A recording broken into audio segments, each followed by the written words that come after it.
Hola amigos, bienvenidos a un nuevo episodio de Reflexiones en Movimiento. Hoy 27 de diciembre del año 2025. Un año para recordar por muchas razones. Pienso que todo el mundo tiene un año que recordará siempre. A veces por cosas buenas, a veces por cosas malas y a veces por cosas insólitas. Y ciertamente yo creo que este ha sido un año insólito. Y voy a describir entonces qué llamo yo un año insólito. Bueno, un año donde han pasado cosas que no se esperaban.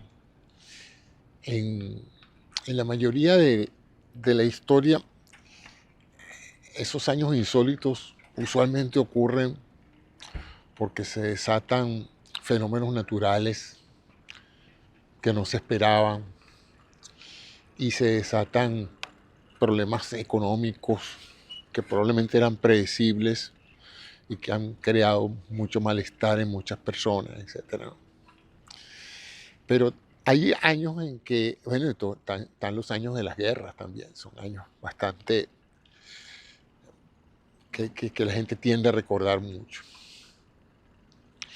Y si yo tuviera que ponerle un adjetivo calificativo a este año 2025, es el año de la vulgaridad. Si yo tuviera que decir, ¿cómo fue el año 2025? Fue un año vulgar. Entonces la reflexión de hoy es precisamente esa. ¿Qué es la vulgaridad? ¿Qué es un año vulgar? ¿Qué lo hace vulgar? Yo diría que este año fue el imperio de la vulgaridad. El vulgo es el pueblo, es la gente común, la gente corriente. Así se describía en el viejo latín. Y vulgaris, pues era todo lo que tenía que ver con la inmensa mayoría del pueblo ignorante, falto de educación y de modales. Si se quiere, de una u otra manera, es la descripción que hace la gente elitesca de aquellos que no pertenecen a la élite. Entonces, si usted es una persona educada, que se diferencia en términos de su educación, su comportamiento, sus modales, su manera de hablar del resto de la inmensa mayoría de las personas que a través de la historia no han tenido las ventajas, las oportunidades de educarse, pues tiende a imitar comportamientos generales de las personas no educadas, y eso lo llamaban vulgaris en esas viejas comunidades romanas y griegas, ¿no? Y por supuesto, en esa búsqueda del ser humano de distinguirse de otros seres humanos, las personas trataban en lo posible de salir de esa vulgaridad determinada fundamentalmente por la falta de educación y cultura. Y en el momento en que adquirían esa cultura y esa educación, pues adquirían modales que los distinguían del vulgo.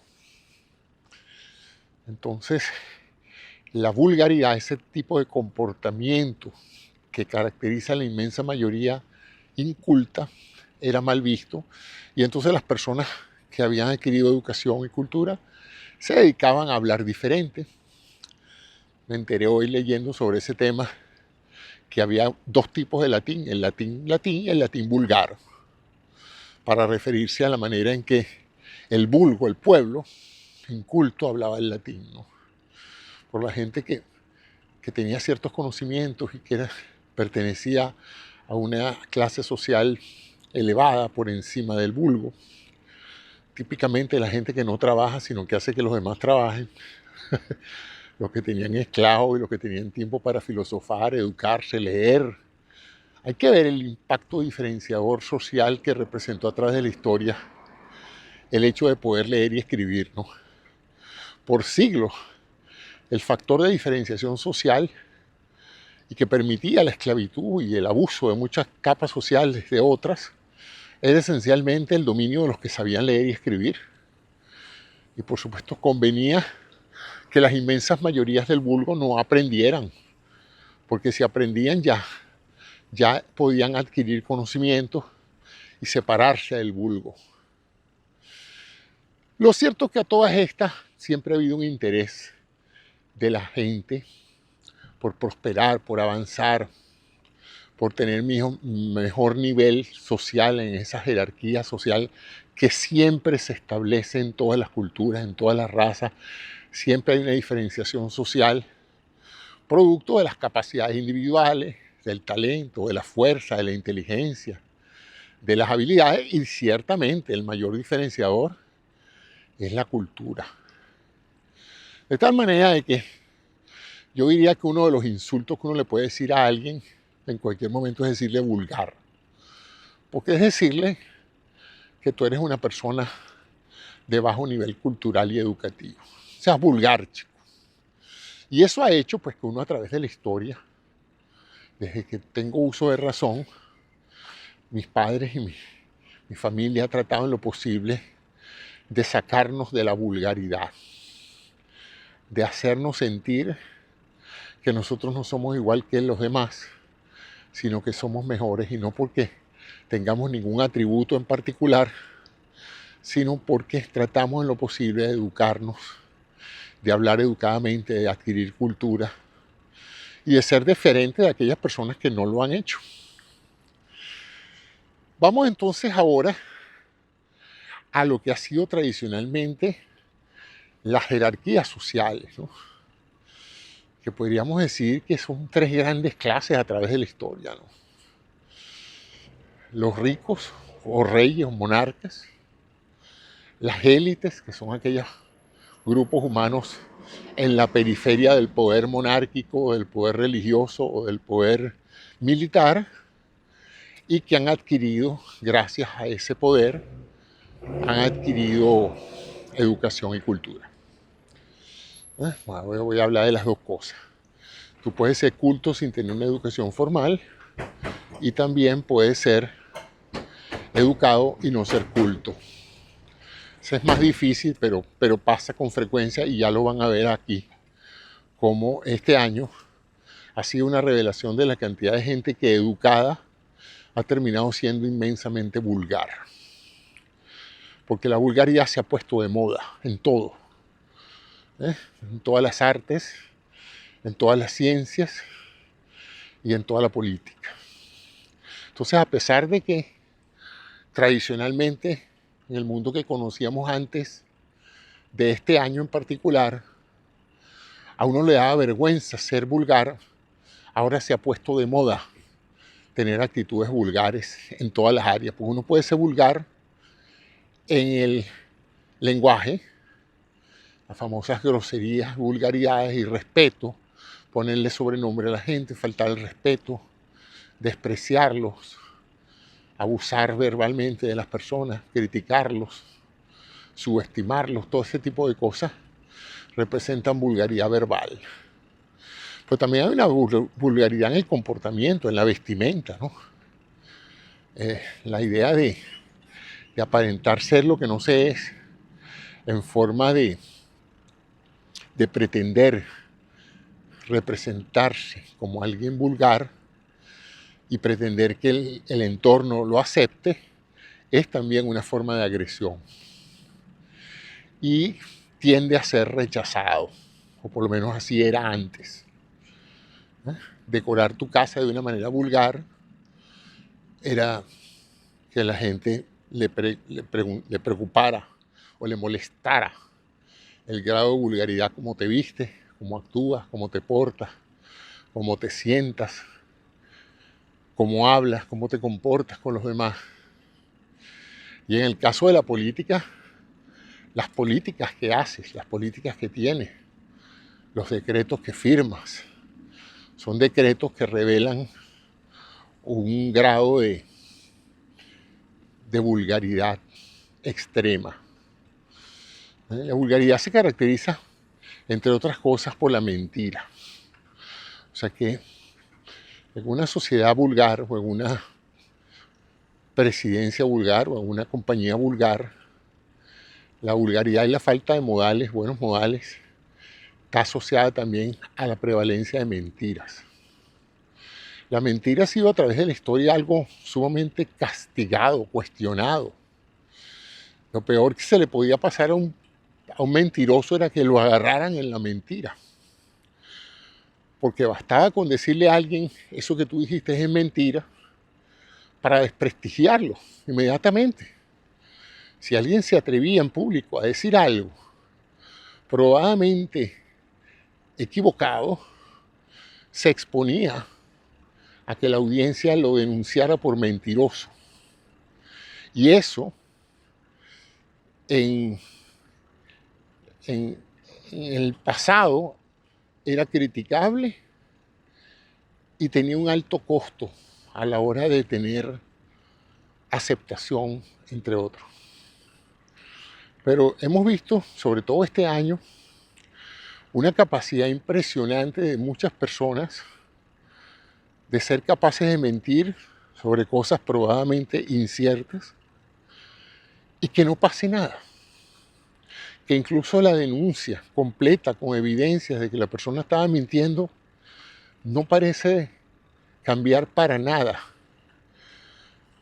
Y digo parece porque habrá que ver el efecto a mediano y largo plazo, pero hasta ahora pareciera que el caradurismo, esa capacidad de enfrentar la opinión pública mintiéndole, sabiendo que se está mintiendo y no teniendo ningún tipo de vergüenza por esa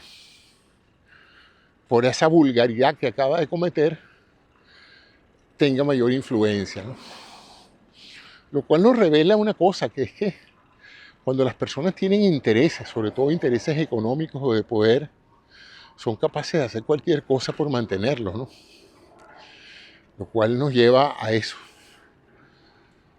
al aceptar en un momento dado un rol, un papel, en una administración, en una gestión, en un ambiente social, de ser una persona vulgar, pero a conveniencia, ¿no? Si tu jefe es vulgar, tú vas y te vuelves tan vulgar o más que él para ganarte su aceptación. Es algo que hemos visto una y otra vez este año, porque hay gente vulgar y hay gente que no. Pero lo interesante es el fenómeno de la contaminación de la vulgaridad. Cuando por razones de poder o de imitación, las personas por idolatría, por fe, de repente empiezan a comportarse tan vulgarmente como su modelo o como sus líderes, ¿no? Y ciertamente en esta etapa del año todo el mundo está haciendo el recuento de lo que pasó en el año. Un recuento vulgar, un recuento donde se ha traicionado a mucha gente, donde se han dejado atrás tradiciones y formas de respeto mutuo, donde se ha dejado atrás papeles conciliadores que pretenden fomentar la unidad de una familia, la unidad de un gobierno, de un Estado, de un país, por la fractura, la confrontación, el insulto. Y más allá de la violencia y de la vulgaridad del lenguaje, está la vulgaridad de las acciones. Se está dejando a mucha gente pasar hambre. Se están negando beneficios ya adquiridos. Se está castigando una cantidad de personas que no merecen ser castigadas por situaciones vulgarmente inmorales. Y un sector importante de la población, no todos lamentablemente todavía, siguen aceptando la vulgaridad como la nueva normalidad. Ahora lo normal es ser vulgar. Cuando antes las personas se cuidaban mucho de no ser vistas como vulgares, ahora es al contrario. Mientras más vulgar eres, más solidario eres con la causa del líder vulgar. La vulgaridad se expresa en todo, en la arquitectura, en la decoración, en la vestimenta, hasta en las reuniones sociales. Se invita a alguien a la casa, una persona invitada a tu casa, y tú la tratas vulgarmente y la ofendes y la colocas en una posición difícil de sostener. Y tú te preguntas, bueno, ¿y desde cuándo se ha perdido la elegancia de poder... Hi, how are you, sir?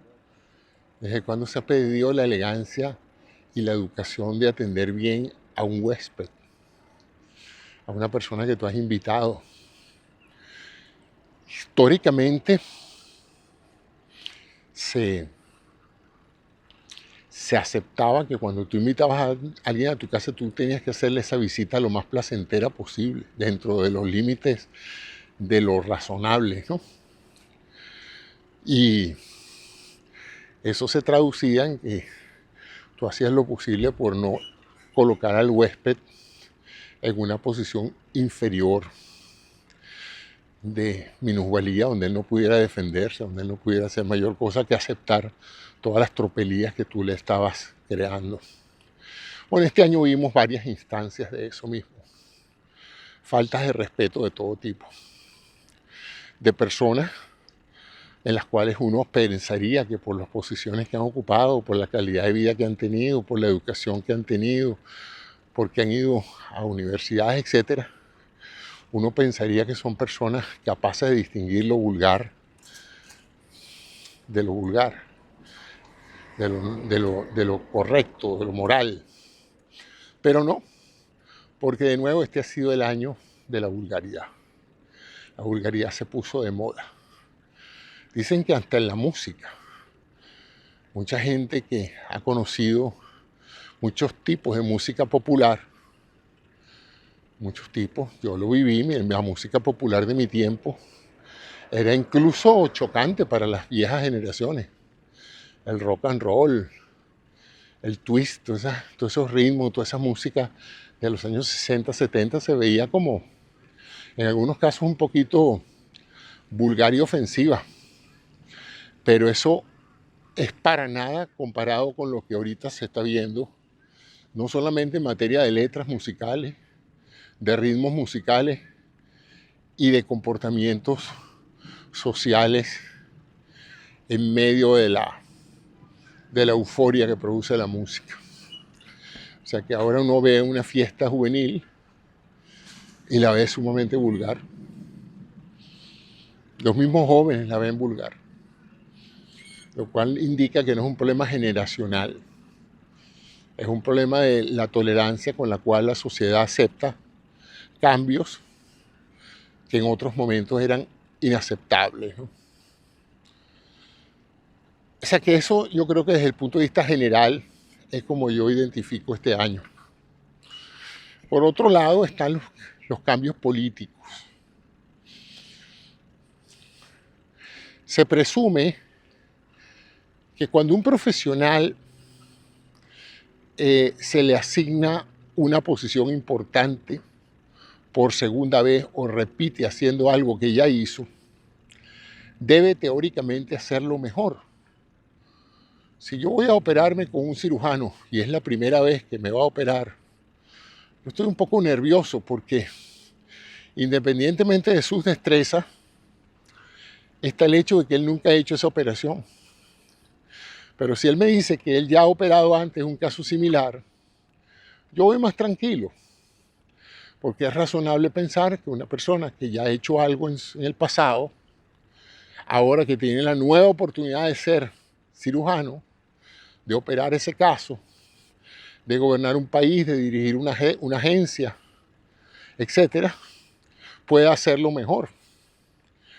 Es un privilegio que rara vez se le da a los militares. Los militares, una vez que cometen un error, ya no les vuelven a dar un comando similar.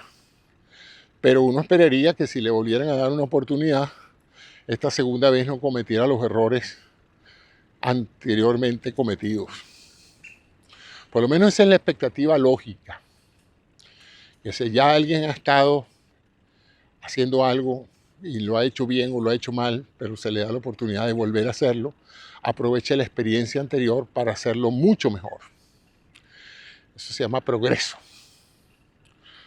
Si ya yo he hecho un puente y el puente tenía ciertos efectos, la otra vez que me dan la oportunidad de hacer un puente, esta vez voy a pretender no hacer los errores del puente anterior y voy a hacer un mejor puente. No voy nunca a hacer un puente peor que el que hice antes, ¿no? En Venezuela tenemos una experiencia al respecto porque en 2 ocasiones se le dio oportunidades a 2 expresidentes de ser presidentes de nuevo. Carlos Andrés Pérez se le dio la oportunidad de ser presidente una segunda vez y al presidente Caldera también. Y esa fue la argumentación en ese momento dado. Bueno, vamos a escogerlo a él porque él ya tiene la experiencia, él ya sabe los errores que se cometieron y esta vez no los va a cometer. Y esta vez conoce mejor la política del país, la situación, y va a ser un mejor gobierno. Y ciertamente, hasta los que nos oponíamos mucho a eso de elegir una persona 2 veces para un mismo cargo donde no lo ha hecho bien la primera vez, era así como inconveniente, pero bueno, cayendo en el argumento de que la segunda vez lo va a hacer mejor, se aceptó y la población creyó en eso. Y en ambos casos, pues, la historia creo que va a ser consecuente al decir que fue peor elegirlos o reelegirlos que si hubiéramos escogido personas nuevas, con ideas nuevas y con formas diferentes de hacer las cosas. Este es el caso actual de los Estados Unidos, ¿no? Típicamente en Estados Unidos había la reelección, producto de que si una persona ha hecho un buen mandato y la mayoría del pueblo está satisfecho con su gestión, se le da la oportunidad de un segundo mandato.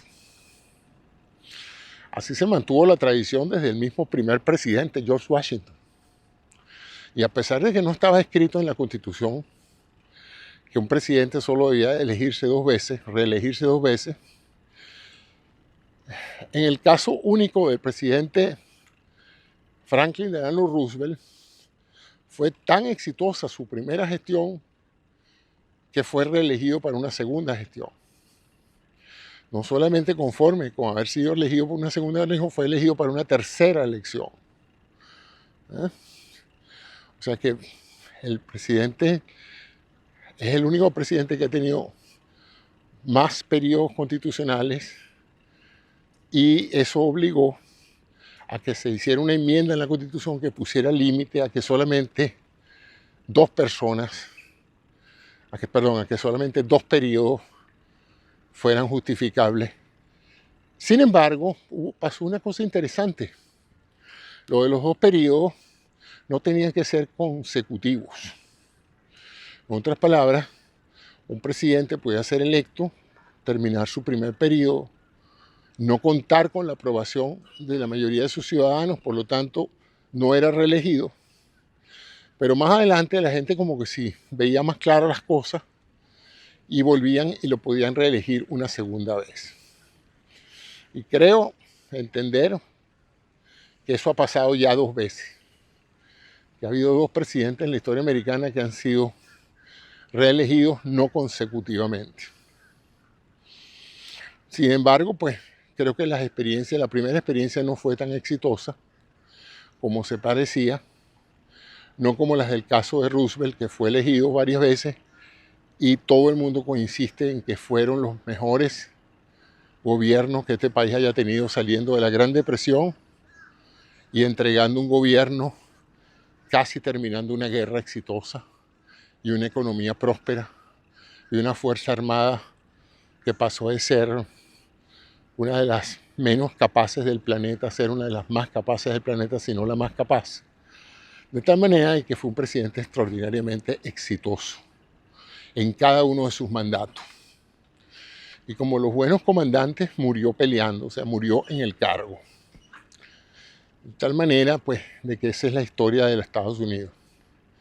Y desde entonces nunca había habido una situación donde un presidente que había terminado su mandato, lo hubiera hecho bien o mal, hubiera pasado un lapso sin cargo y luego volvería a ser reelecto hasta la llegada de el señor Trump.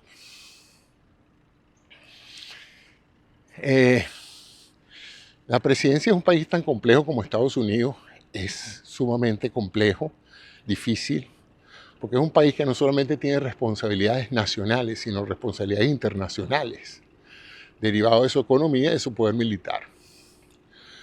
Por lo tanto, el presidente, a diferencia de otros presidentes de países que tienen que ocuparse de lo doméstico, y no les quita el sueño mucho la política internacional, mientras no afecte su comercio, en el caso de los Estados Unidos, la política internacional puede ser tan importante como la doméstica.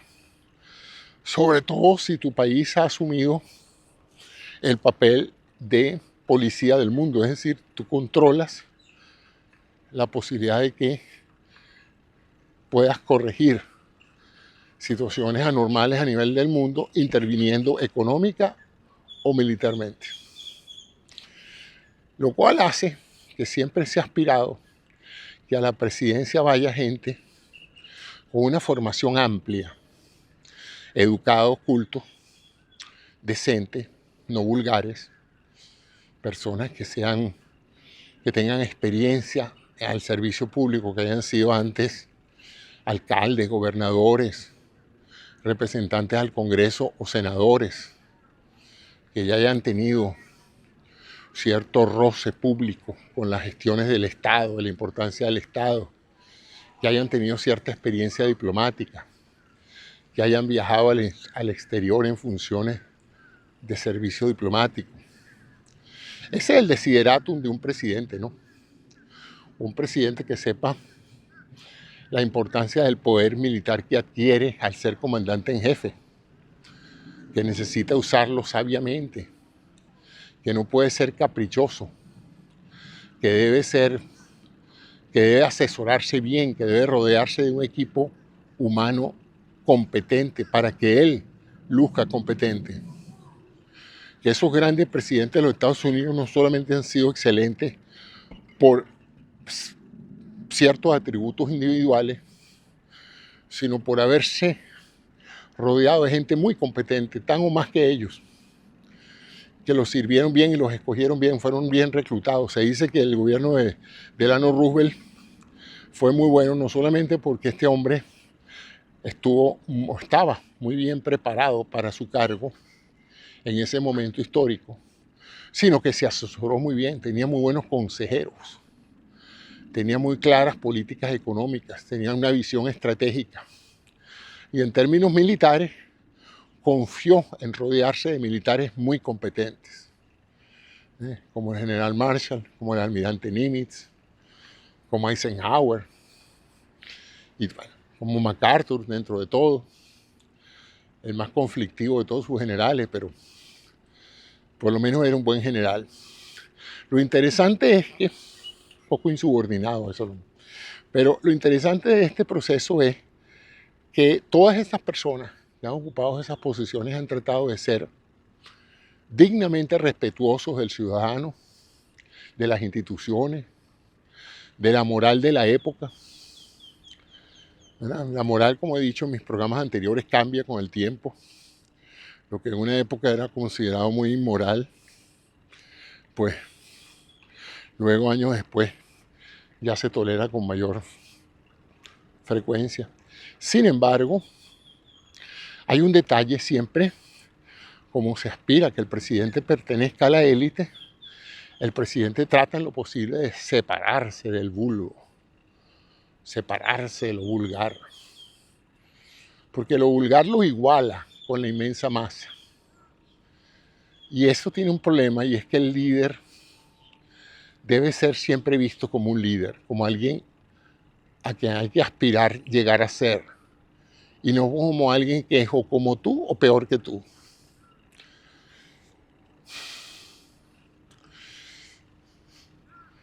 Aquí les voy a contar una anécdota, porque una vez cuando vivía en Venezuela fui testigo de un golpe de Estado y estábamos sentados en la oficina del hospital viendo la televisión, y en ese momento interrumpieron el programa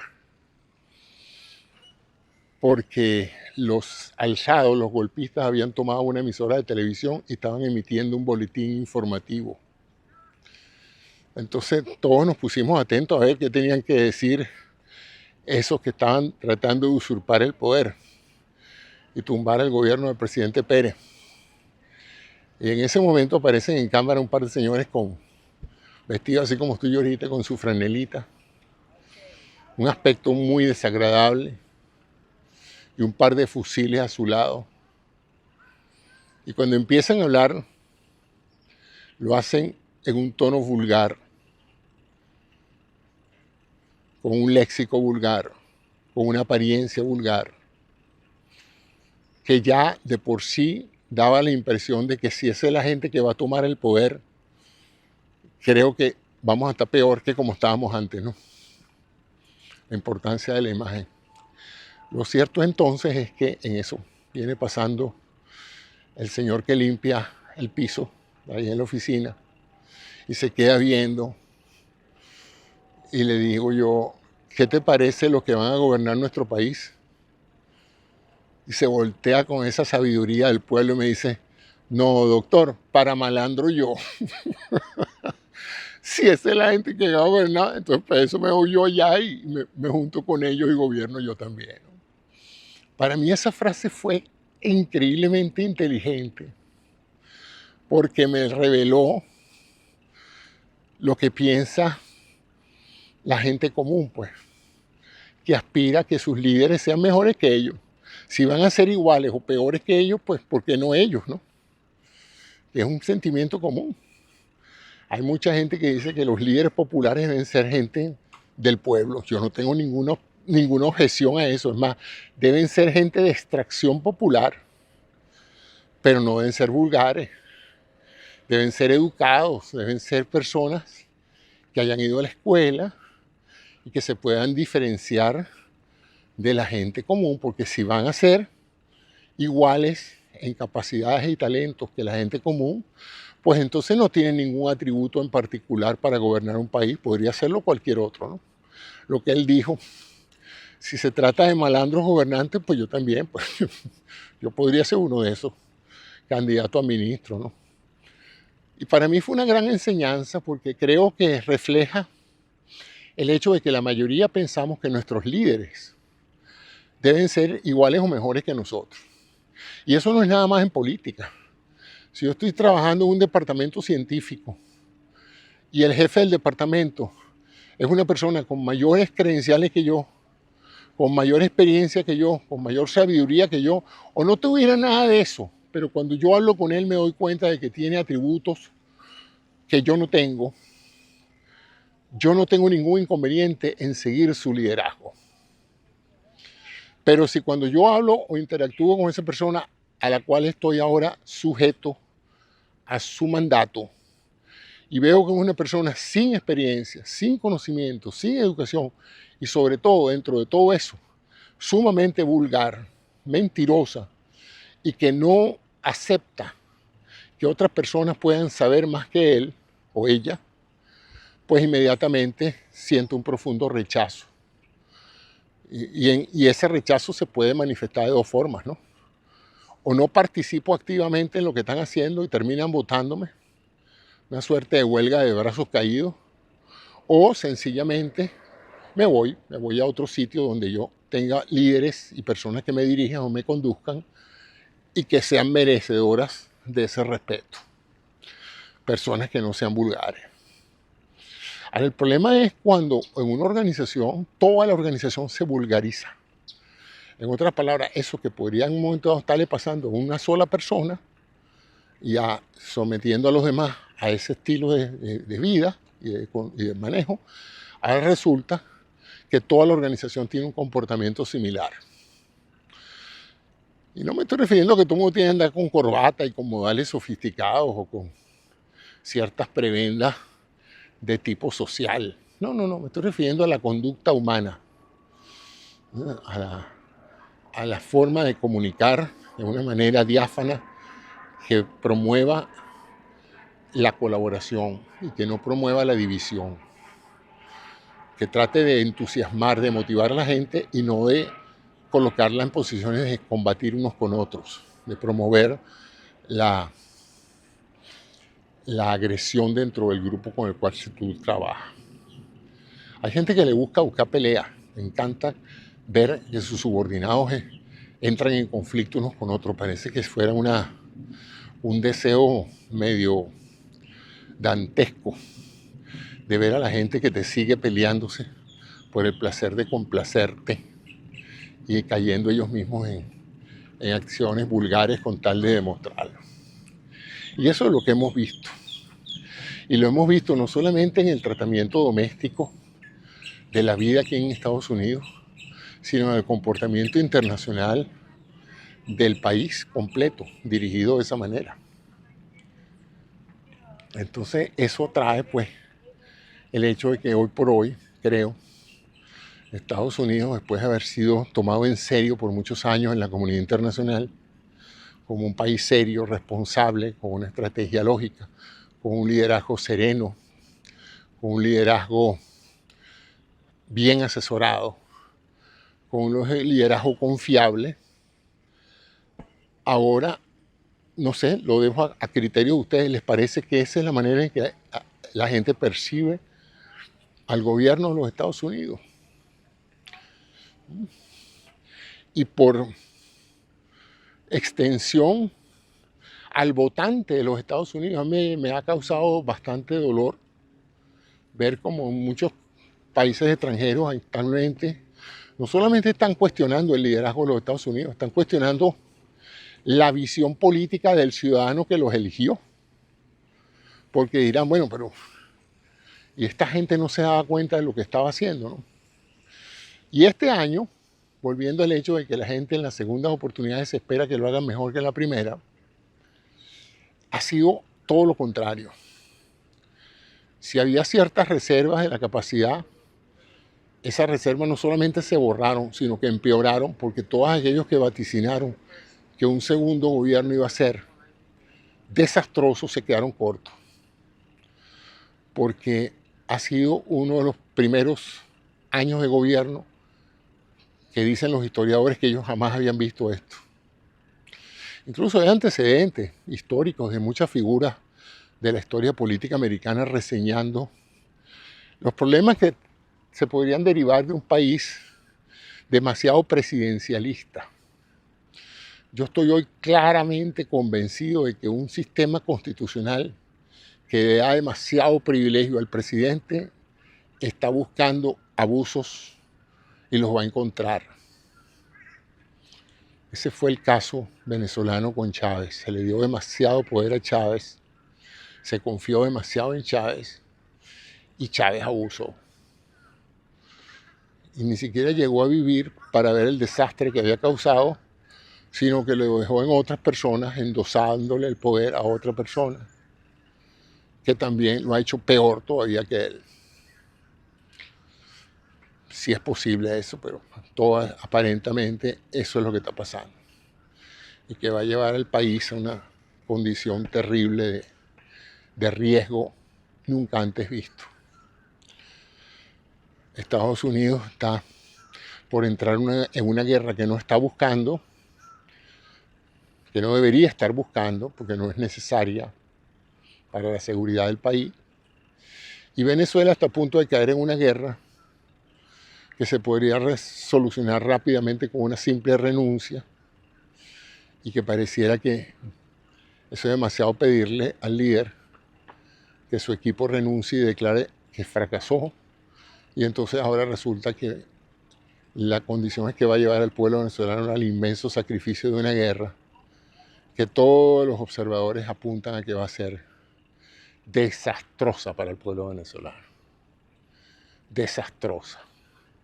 Ojalá que no, pero todo parece indicar, como todas las guerras, que uno no debe juzgar a las guerras optimistamente, porque la historia dice que todas las proyecciones optimistas de todas las guerras se han caído.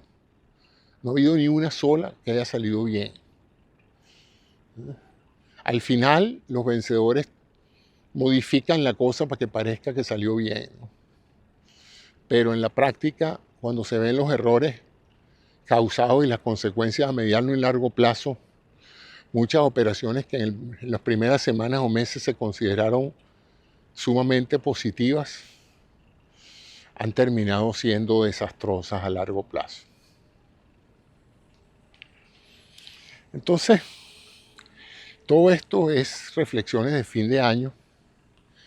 Para Ucrania fue terrible la falta de continuidad de la posición estadounidense en relación a la defensa de su territorio, un viraje de 180 grados, de contar con el apoyo de la Unión Europea y Estados Unidos para defender la agresión rusa y pues literalmente el segundo gobierno, para sorpresa de muchos, ha salido prácticamente a concederle a Rusia todo lo que estaba buscando y a condenar al Estado ucraniano, al pueblo ucraniano, a la sumisión, dejando con la brocha, colgados de la brocha, toda la comunidad europea que pensaba que esto podía ser un buen testimonio de la solidaridad de Estados Unidos con las naciones libres y que ahora, visto lo que se ha visto, están preocupadísimos por el hecho de que si esto les hubiera pasado a ellos, hasta qué punto el desenlace hubiera sido el mismo. Y de nuevo, una cosa es el fondo y otra cosa es la forma. El fondo es que dejamos solo a Ucrania y abandonamos la estrategia europea de apoyo. Ese es el fondo. Y la forma es que lo hicimos en la manera más vulgar posible. O sea, no solamente la decisión y las acciones han sido penosas, sino el estilo de hacerlo, ¿no? Es como cuando uno tiene forma de recriminarle a alguien algo y uno puede decirle palabras muy duras sin ser vulgar. O puede decir lo mismo de una forma muy vulgar que deje en entredicho la calidad humana de uno, ¿no? Y eso ha sido esto, no solamente a nivel máximo, sino que la vulgaridad se contagia. Y parte de esa asombrosa vulgaridad que se ha caracterizado, y eso no solamente está pasando en este gobierno. El gobierno venezolano es un gobierno vulgar.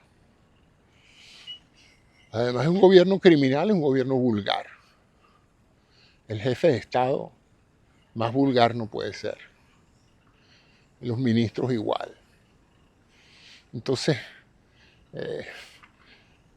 el comportamiento de las empresas, en cierta forma, podríamos decir que está siendo vulgar cuando se le rinde pleitesía a una persona que no lo merece.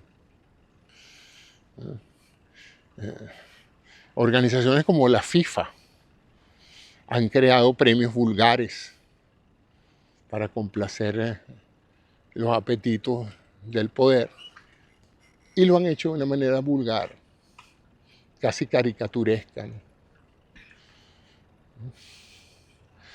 Y bueno, esa ha sido mi apreciación de este año 2025, ¿no? Una economía de un paso para adelante, dos pasos para atrás y uno para adelante. En otras palabras, se crean medidas que nunca se aplican, se viola la ley, se castiga a una inmensa cantidad de la población de una manera vulgar, insolente, contraria al derecho internacional. Se ha matado gente violando derechos del mar, violando derechos internacionales, violando leyes militares. El Código de Conducta Militar condena muchas de las cosas que se han hecho. Y no importa. Demasiado poder. En el pasado, un representante del gobierno que se presentara a una audiencia del Congreso y mintiera descaradamente a los legisladores que tienen por responsabilidad mantenerlo controlado, hubiera sido el final de esas carreras políticas. Le hubieran podido decir, usted es un mentiroso, y al día siguiente ser impugnado y ser forzado a renunciar. Es más, muchas de esas declaraciones o interpelaciones son bajo juramento. Hay una pena que se llama perjurio, que castiga el mentir en una de esas sesiones. Y no pasa nada. Uno va ahí, le cae a vulgaridades a los legisladores, les dice lo que le da la gana, miente como le da la gana, se disculpa, se para y se va y no pasa nada. Y los otros armas del poder público, poder legislativo, el poder judicial, impávidos ante la vulgaridad del poder presidencial. Asombroso. Un país que este año que viene se cumplen 250 años de democracia, 1776 al 2026, 250 años desde que una nación se independizó declarando su independencia y adoptando un modelo democrático y un rechazo a la autoridad suprema de un rey. Y hoy por hoy, literalmente, lo único que falta es ponerle una corona, porque pareciera que todos los demás poderes han estado inmovilizados ante la vulgaridad con la cual el poder se está ejerciendo en este momento. Asombroso. Lo que se criticó en muchos otros países, esa idolatría a un cierto líder, esa genuflexión de los poderes ante el poder presidencial, esa celebración del caudillismo. Bueno, resulta bastante difícil para los historiadores no endosarle el término caudillo al actual presidente.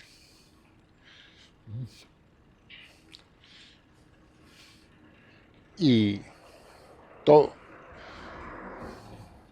lo que rodea la institución de la presidencia, la representación de la presidencia se hace de una manera vulgar.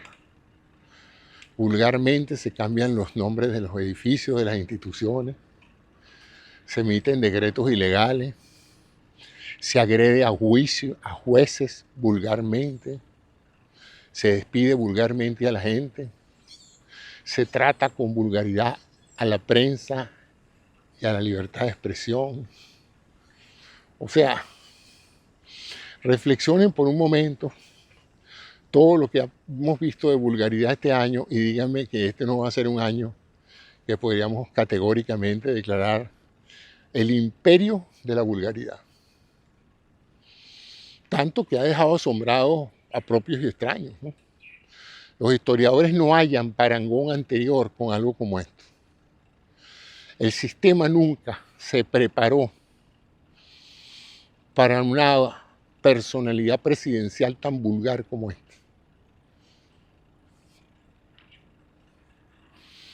Y nunca se preparó tampoco el sistema para manejarlo, para contenerlo, para contar con gente que dijera: señor presidente, esto no se puede hacer, esto no se debe hacer.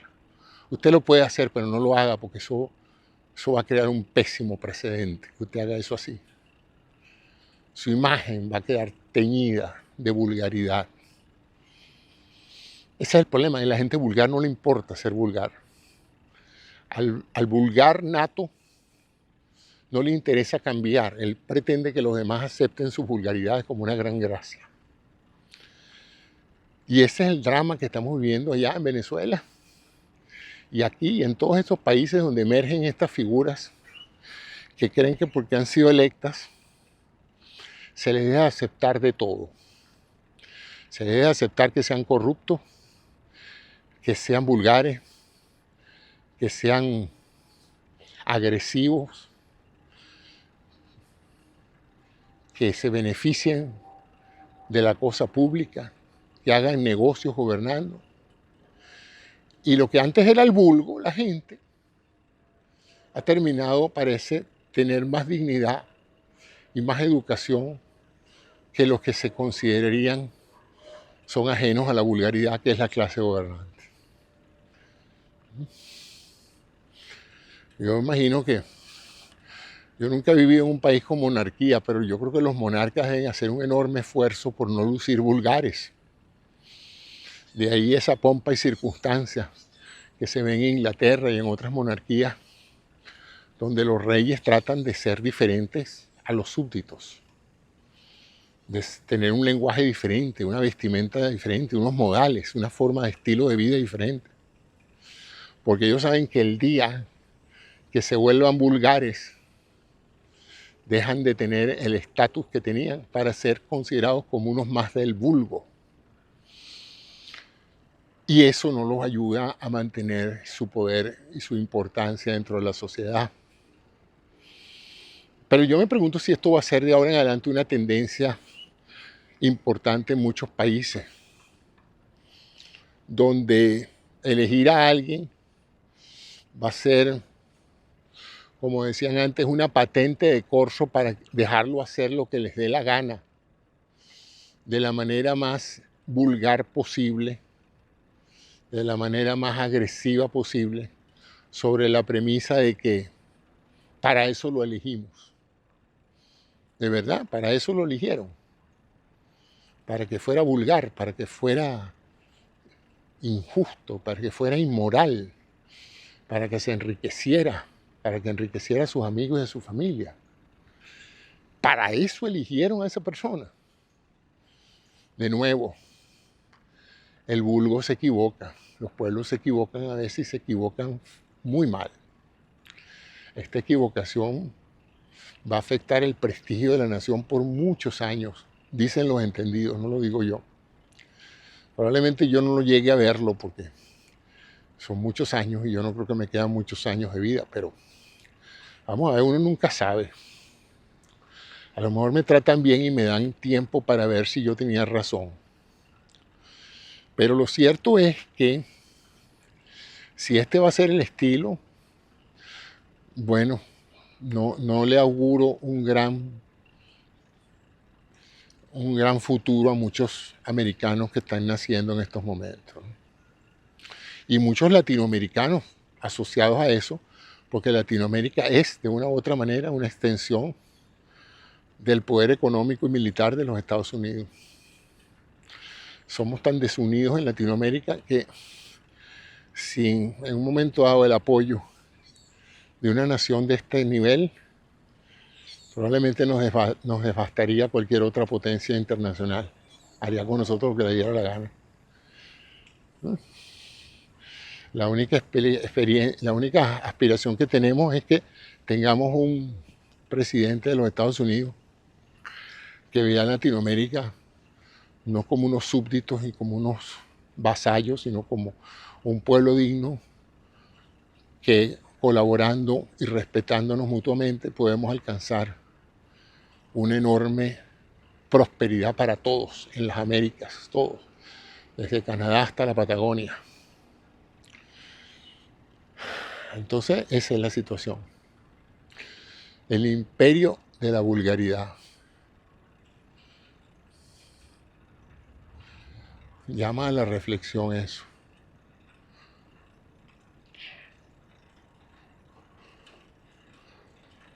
Bueno, esa es la reflexión de hoy. Hay muchas cosas pendientes. Bueno, la más importante, la nota optimista. La nota optimista la dejo de última, como recomiendan las personas que saben de esto. Esperemos que el sistema electoral permita desplazar esta vulgaridad del poder en las próximas elecciones de medio término y consagrar esa separación en las elecciones dentro de 3 años. Si fuera así, esta unión va a sobrevivir este cataclismo de vulgaridad. Si no es así, si por alguna razón se usufructa la voluntad popular o no se usufructa la voluntad popular, el vulgo vuelve a elegir un gobierno vulgar para gobernar, bueno, entonces el pueblo tendrá más de lo que ha tenido este año. Una división social creciente, una polaridad creciente que hace cuestionable el nombre de Estados Unidos, porque parecería que vamos hacia un punto en el cual vamos a ser Estados desunidos. Bueno, ese es mi comentario de hoy. Muchas gracias por su atención. Espero que este video no me traiga muchas consecuencias, pero quiero creer que todavía vivo en un país donde puedo expresar libremente mis opiniones, aunque muchas personas mucho más importantes que yo ya están preocupadas por eso. Bueno, quisiera tener el recurso de la comedia, quisiera tener el sentido de humor y la creatividad para burlarme de todo esto de la manera tan simpática con la que los comediantes hablan de esto. Pero no puedo, no tengo ningún tipo de facultades cómicas o artísticas. Las cosas las veo y las digo como las veo. Trato de no ser vulgar, pero como les digo, la vulgaridad es contagiosa. Si todo el mundo a tu entorno se vuelve vulgar, tarde o temprano tú también te vuelves vulgar. Vulgar en el lenguaje, vulgar en la vestimenta, vulgar en los hábitos.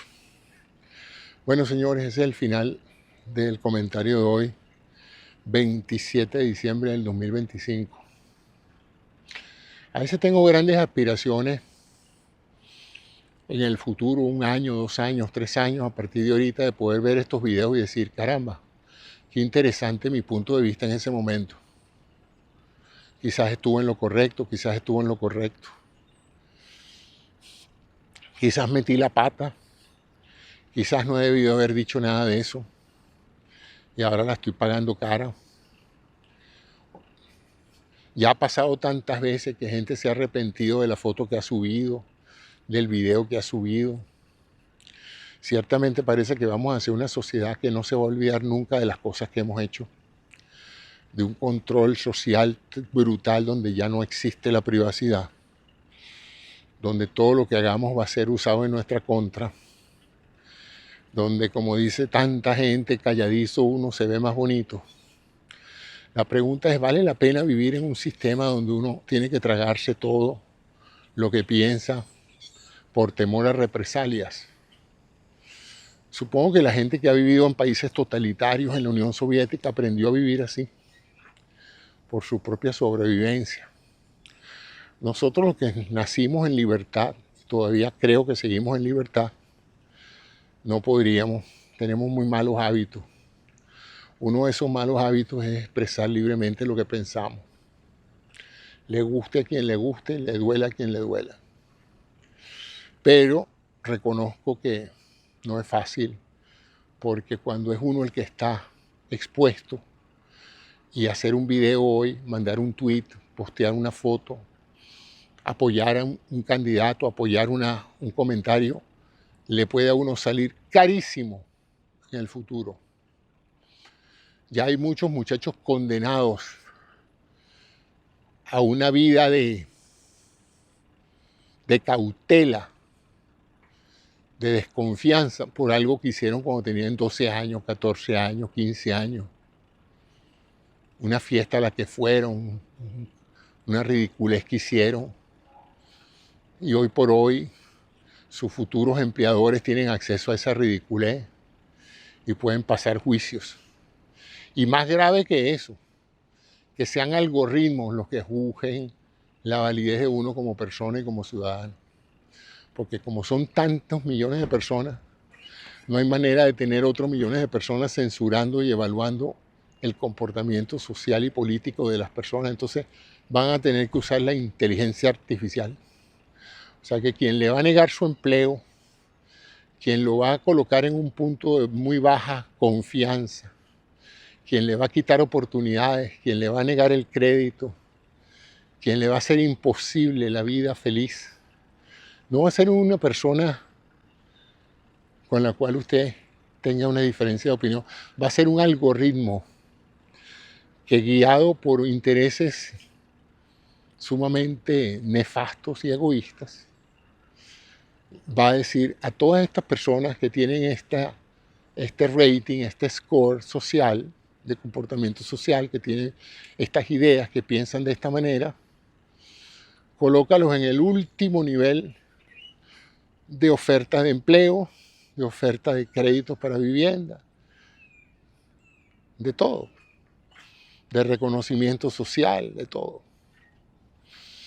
Una situación sumamente triste porque obliga a que todo el que quiera competir en el futuro por ocupar una posición en la sociedad va a tener que portarse bien con el régimen.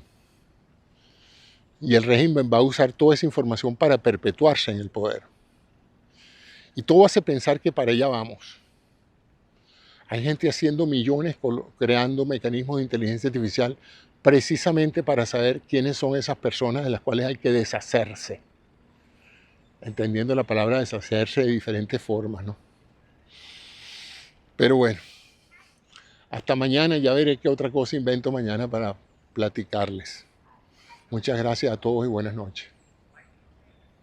Chao.